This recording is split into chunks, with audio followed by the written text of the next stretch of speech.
Akunya lagi di pesantren Al-Fat Jalen, ada di Tambun Utara, Kabupaten Bekasi. Ini pesantren abangku Kiai Yasin yang baru dipanggil pulang oleh Allah Subhanahu wa Ta'ala beberapa waktu lalu. Belum itu tanah kering ya, tiba-tiba ada orang datang dari Badan Pendapatan Daerah nagih pajak. Kang Purbaya, tolong Kang Purbaya. Anggota Komisi 6 DPR RI dari fraksi PDI Perjuangan, Rieke Diah Pitaloka, menyuarakan keluhannya terkait penagihan pajak bumi dan bangunan terhadap sebuah pesantren di Bekasi.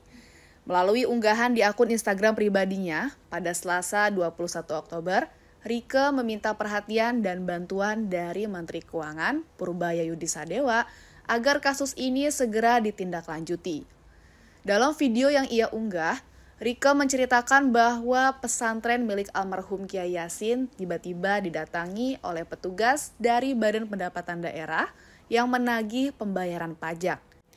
Dan Rieke mengaku heran karena lembaga pendidikan keagamaan seperti pesantren seharusnya memperoleh pembebasan dari kewajiban membayar PBB sesuai dengan ketentuan yang berlaku. Untuk itu, Rieke menilai penagihan tersebut tidak sesuai dengan aturan hukum yang berlaku, terutama peraturan Menteri Keuangan yang mengatur tentang pembebasan PBB bagi lembaga pendidikan dan tempat ibadah. Menurutnya, tindakan penagihan pajak terhadap pesantren menunjukkan adanya kekeliruan administrasi yang harus segera dikoreksi. Ia menegaskan bahwa pesantren memiliki peran besar dalam pembinaan moral, sosial, dan pendidikan masyarakat, sehingga negara semestinya hadir untuk melindungi dan memfasilitasi keberadaan lembaga-lembaga keagamaan tersebut, bukan justru membebani mereka dengan pungutan pajak.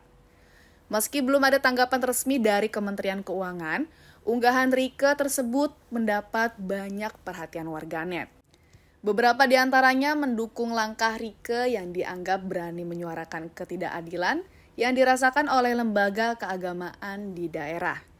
Kasus ini juga menambah daftar panjang polemik penarikan PBB terhadap fasilitas pendidikan dan keagamaan yang status tanahnya belum tersertifikasi atau masih tercatat atas nama pribadi. Dalam sejumlah kasus serupa, pemerintah daerah kerap beralasan bahwa pembebasan pajak hanya bisa diberikan apabila aset tersebut sudah resmi tercatat sebagai milik lembaga keagamaan. Dan Rieke juga berharap Kementerian Keuangan bersama pemerintah daerah dapat segera meninjau ulang kebijakan tersebut agar tidak menimbulkan keresahan di kalangan pengelola pesantren dan juga masyarakat luas. Jangan lupa subscribe ya!